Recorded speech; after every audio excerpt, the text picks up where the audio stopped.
அனைத்து மாணவர்களுக்கும் இனிய காலை வணக்கம். இவ்வேதியியலில் 2 பாடங்கள் நாம் முழுமையாக நடத்தி முடிச்சிருக்கோம். இதில் முதல் பாடம் நம்மை சுற்றியுள்ள பருப்பொருள்கள் அப்படிங்கிற பாடத்தை நடத்திட்டு நாம் ஒரு ரிவிஷனும் பார்த்துட்டோம். அடுத்த பாடம் 4வது பாடமான அணு அமைப்பு. இந்த பாடத்தை நாம் முழுமையாக நடத்தி முடிச்சிட்டோம்.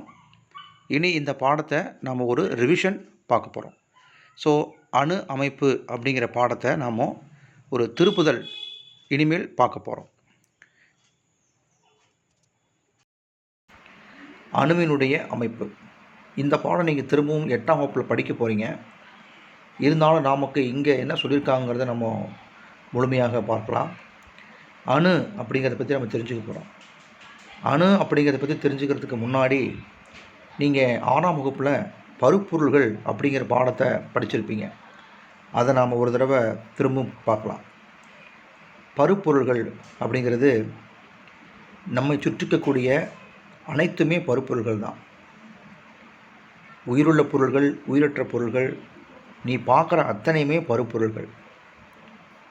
அப்போ நம்மளை சுற்றி இருக்கிற பருப்பொருள்கள் எல்லாத்துலேயுமே அடிப்படை அலகு என்று சொல்லக்கூடிய அணு அப்படிங்கிறது இருக்குது. பருப்பொருளினுடைய அடிப்படை அலகு தான் அணு. இப்போது இந்த பருப்பொருள்கள் எப்படி நம்ம தீர்மானிப்போம் இது பருப்பொருள் அப்படின்னா, ஒரு வரையறை நம்ம படிச்சிருந்தோம். நிறை மற்றும் ஒரு குறிப்பிட்ட தன்மை கொண்டவை பருப்பொருள்கள். அதாவது நிறை மற்றும் ஒரு குறிப்பிட்ட இடத்தை அடைத்து கொள்ளும் தன்மை கொண்டவை தான் பருப்பொருள். அப்போது அதுக்குன்னு ஒரு நிறை இருக்கும். எந்த ஒரு பொருளாக இருந்தாலும் அதற்குன்னு ஒரு நிறை இருக்கும். அது ஒரு இடத்தை கண்டிப்பாக அடைத்து கொள்ளும் தன்மை கொண்டவையாகத்தான் இருக்கும். அதுதான் பருப்பொருள்கள் அப்படிம்போம். அப்போது நம்மளை சுற்றி இருக்கிற எல்லாமே பருப்பொருள் தானே. ஒரு பெரிய மேஜை இருக்குது. அந்த மேஜை அப்படிங்கிறதும் ஒரு பருப்பொருள் தான். எப்படின்னா, மேஜை அப்படிங்கிறதுக்கு ஒரு நிறை இருக்கும். அதுக்குரிய இடத்தை அதை அடைச்சி வச்சுருக்கு. அப்போ அது ஒரு பருப்பொருள் தான். ஒரு சின்ன சாக்பீஸ் துண்டு, அதுக்கும் நிறை இருக்கும். அதை எங்கே வைக்கிறோமோ அதுக்குரிய இடத்தை அது பிடித்து கொள்ளும். அப்போது அந்த சிறிய சாக்பீஸ் துண்டு கூட பருப்பொருள் தான். அப்படி பார்த்தோம்னா நம்ம சுற்றி இருக்கிற எல்லாமே பருப்பொருள்கள் தான். சரி, இந்த பருப்பொருள்கள் எதனால் ஆனவை அப்படின்னா, அணுக்களால் ஆனவை. எப்படி அப்படின்னா, ஒரு ஆப்பிள் சின்னதாக நம்ம கட் பண்ணிக்கிட்டே வரோம். கடைசியில் பார்த்தீங்கன்னா, இனிமேல் கட் பண்ண முடியாத அளவிற்கு மிகச்சிறியதாக ஒரு பீஸ் இருக்கும். அதை தான் துகள் அப்படிம்போம். அதுதான் அணு. இப்போ சாக் பீஸே நம்ம எடுத்துக்கிறோம். சாக் பீஸ் அப்படின்னு சொல்லும்போது அது ஒரு பொருளாக இருக்குது. அது பருப்பொருள் சொல்கிறோம். அந்த சாக் பீஸை சிறியதாக உடைத்து கொண்டே வந்தோமானால் அது பவுடராக போயிடும். அதில் ஒரே ஒரு துகள் இருக்கும். அந்த துகளை உன்னால் பிரிக்கவே முடியாத அளவிற்கு மிகச்சிறியதாக ஒரு துகள் இருக்கும். அந்த சாக்பீஸ் தூள், அதை தான் அணு அப்படிங்கிறோம். இதுக்கு மேலே பிரிக்க முடியாது, உடைக்க முடியாது அப்படின்னு சொல்லக்கூடியது தான் அந்த நுண்ணிய துகளைத்தான் அணு அப்படிங்கிறோம். இந்த துகள்கள் அனைத்தும் ஒன்று சேர்ந்து உருவானது தான். அதாவது இந்த நுண்ணிய துகள் அப்படின்னு சொல்லக்கூடிய அணுக்கள் எல்லாம் ஒன்று சேர்ந்தால் சாக்பீஸ் என்று சொல்லக்கூடிய ஒரு பொருளாக அது மாறும். இதன் அடிப்படையில் தான் அனைத்து பொருள்களுமே இருக்குது. தங்கம் அப்படின்னா தங்கத்தினுடைய துகள் இருக்கும். தாமிரம் அப்படின்னா அங்கே தாமிரத்தினுடைய துகள் இருக்கும். அதில் இரும்பு அப்படின்னா அங்கே இரும்பினுடைய துகள்கள் இருக்கும். இந்த மாதிரி நம்மளை சுற்றி இருக்கிற அத்தனை பொருள்களிலுமே அணுக்கள் நிறைந்திருக்கு. அணுக்கள் சேர்ந்து மூலக்கூறுகள் இணைந்து உருவானது தான் பருப்பொருள்கள். இந்த பருப்பொருள்கள் 3 நிலைகளில் உள்ளது. திண்மமாக இருக்குது, திரவமாக இருக்குது, வாயுவாகவும் இருக்குது. அப்படி பருப்பொருளினுடைய அடிப்படை அலகு தான் அணு. இந்த அணு பிரிக்க முடியாதது. நுண்ணோக்கியால் இப்போது முக்கியமான சில நுண்ணோக்கிகளால் பார்க்கலாம். அணுவினுடைய அமைப்பும் அதனுடைய உட்கூறுகளையும் நம்மளால் பார்க்க முடியும். பொதுவாக கண்ணுக்கு தெரியாத அளவிற்கு மிகச்சிறிய துகள் தான் அணு. இந்த அணு என்பது என்ன சொல்லலாம் அப்படின்னா, எப்படி இந்த பேர் முன்னே வந்தது அணு அப்படின்றனா, ஆங்கிலத்தில் ஆட்டம் அப்படி சொல்லுவாங்க. இந்த ஆட்டம் அப்படிங்கிறது அட்டாமஸ் அப்படிங்கிற ஒரு கிரேக்க வார்த்தையிலிருந்து வந்தது தான் இந்த ஆட்டம். அப்போது அட்டாமஸ் அப்படிங்கிற ஒரு கிரேக்க சொல்லிலிருந்து வந்தது தான் ஆட்டம். அங்கிருந்து வந்த தமிழில் அணு அப்படின்னு சொல்கிறோம். அடிப்படை அழகு, பருப்பொருளினுடைய அடிப்படை அழகு அணு. அனைத்து பொருள்களுமே அணுக்களால் ஆனவை. நான் சொன்ன மாதிரி பிரிக்க முடியாததாக இருக்கக்கூடியது நுண்ணிய துகளைத்தான் அணு அப்படிங்கிறோம். எல்லாத்துலேயுமே நிறைஞ்சிருக்கு, எல்லாத்துலேயுமே அணுக்கள் நிறைஞ்சிருக்கு. இந்த அணுவை எந்த அளவுக்கு சிறியது அப்படிங்கிறத உங்களுக்கு சொல்லுவாங்க, எடுத்து காட்டுறாங்க. அதுக்கு முன்னாடி இந்த செயல்பாடு 1ங்கிறதுல பாருங்கள்.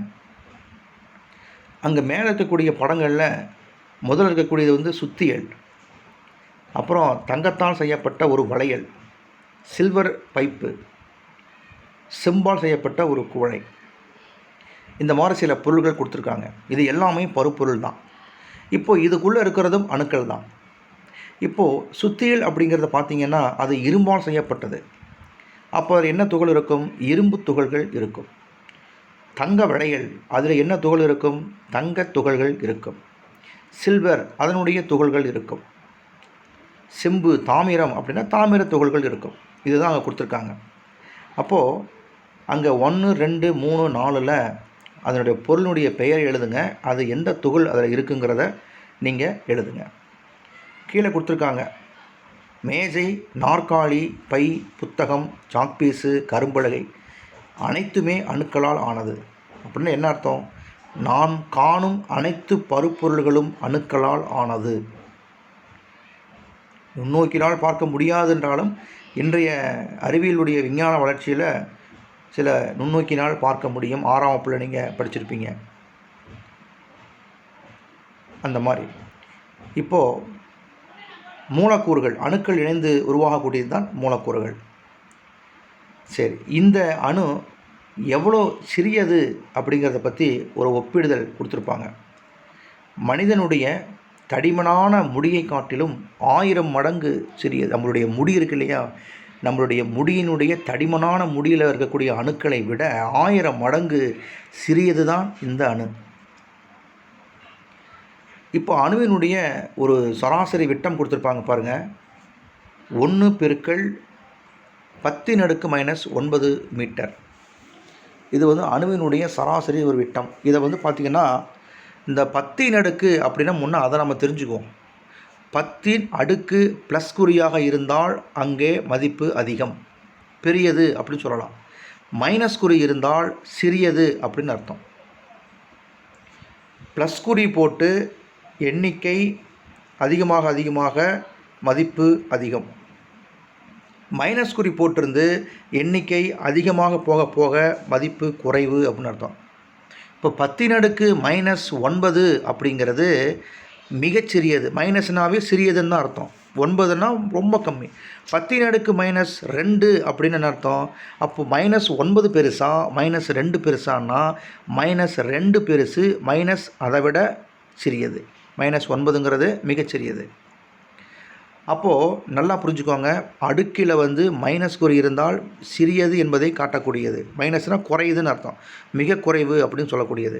அங்கே எண்கள் பார்த்திங்கன்னா அதிகமாக அதிகமாக அதிகமாக மிக குறைவு மிக குறைவுன்னு அர்த்தம். இப்போது கீழே கொடுத்துருப்பாங்க உங்களுக்கு பார்த்திங்கன்னா பென்சில், சிவப்பு இரத்த செல், வைரஸ், தூசு பொருள், அதாவது மற்றும் அணு, இதெல்லாம் கொடுத்துருக்காங்க. இதனுடைய விட்டம் கொடுத்துருப்பாங்க பாருங்கள். முதலாவதாக கீழே பாருங்கள், 10⁻⁻2 மீட்டர், அதாவது 1×10⁻⁻2 மீட்டருங்கிறது பென்சில் இருக்கக்கூடிய அந்த கிராஃபைட்னு சொல்லக்கூடிய அந்த கார்பனுடைய அணுவினுடைய அளவு கொடுத்துருக்குறாங்க. 10⁻⁻2 மீட்டருங்கிறது அதனுடைய அளவு. அதுக்கு அடுத்தது பாருங்கள், இங்கே ரத்த சிவப்புன்னு பார்த்தீங்கன்னா 1×10⁻⁴ மீட்டர் அப்படின்னு கொடுத்துருக்காங்க. இப்போ இதை ரெண்டையும் பாருங்கள், 10⁻⁻2 10⁻⁴ மீட்டர். இந்த பென்சிலையும் ரத்த சிவப்பணுக்களையும் ஒப்பிட்டு பார்த்தீங்கன்னா எப்போ தான் சொன்னேன், மைனஸ் இருந்தால் குறைவுங்கிறத காட்டும். எண்கள் அதிகமாக அதிகமாக மதிப்பு குறைவுன்னு அர்த்தம். -2 பெருசா -4 பெருசானா -2 தான் பெருசு, அதை விட -4 சிறியதுன்னு அர்த்தம். அப்போது பென்சில் இருக்கக்கூடிய அந்த அணுவினுடைய விட்டத்தை விட இரத்த சிவப்பணுவினுடைய அணுவினுடைய விட்டம் அதிகம். இப்போது என்ன அர்த்தம்? பென்சிலை விட இது இரத்த சிவப்பணு அணு வந்து மிக சிறியது. அடுத்தது பாருங்கள் கொடுத்துக்கிறாங்க வைரஸினுடைய விட்டம் பாருங்கள், அணுவினுடைய விட்டம் 1×10⁻⁶ மீட்டர்னு கொடுத்துருக்காங்க. வைரஸோட பார்த்தீங்கன்னா 10⁻⁻⁶. அப்போது -4 விட -6ன்னு கொடுத்துருக்குறாங்க இங்கே. அப்போது இரத்த சிவப்பணுவை விட வைரஸ் மிகச்சிறியது. அடுத்தது தூசியினுடைய துகள் பார்த்துங்க, 1×10⁻⁻7 மீட்டர்னு கொடுத்துருக்குறாங்க. அப்போது மேலே பார்த்த -2 -4 -6ஐ விட தூசு வந்து பார்த்திங்கன்னா மிகச்சிறியது. அப்போது அணுவினுடைய அளவும் கொடுத்துருக்காங்க பாருங்கள், 1×10⁻⁹ மீட்டர். அப்போது இது மேலே பார்த்துக்கிற பென்சில், இரத்த சிவப்பணு, வைரஸ், தூசுக்கள் இவைகளை காட்டிலும் அணு மிகச்சிறியது. ஏன்னா 10⁻⁹ மீட்டருங்கிற அளவில் அதனுடைய விட்டத்தை கொடுத்துருக்குறாங்க. அப்போது அணு என்பது தான் எல்லாத்தை விட மிகச்சிறியது என்பது இதில் நம்ம தெரிஞ்சுக்கலாம். நல்லா ஞாபகம் வச்சுக்கோங்க. மைனஸ் அப்படிங்கிறது அடுக்கில் வந்து மைனஸ் கொடுத்து எண்ணிக்கை அதிகமாக மிக குறைவு என்பதை காட்டும். அப்போது பென்சில், இரத்த சிவப்பணு, வைரஸ், தூசு இவைகளை காட்டிலும் மிகச்சிறியது எதுன்னா உங்களுக்கு அணுதான் கண்ணுக்கு தெரியாத நுண்ணிய துகளாக இருக்கிறது.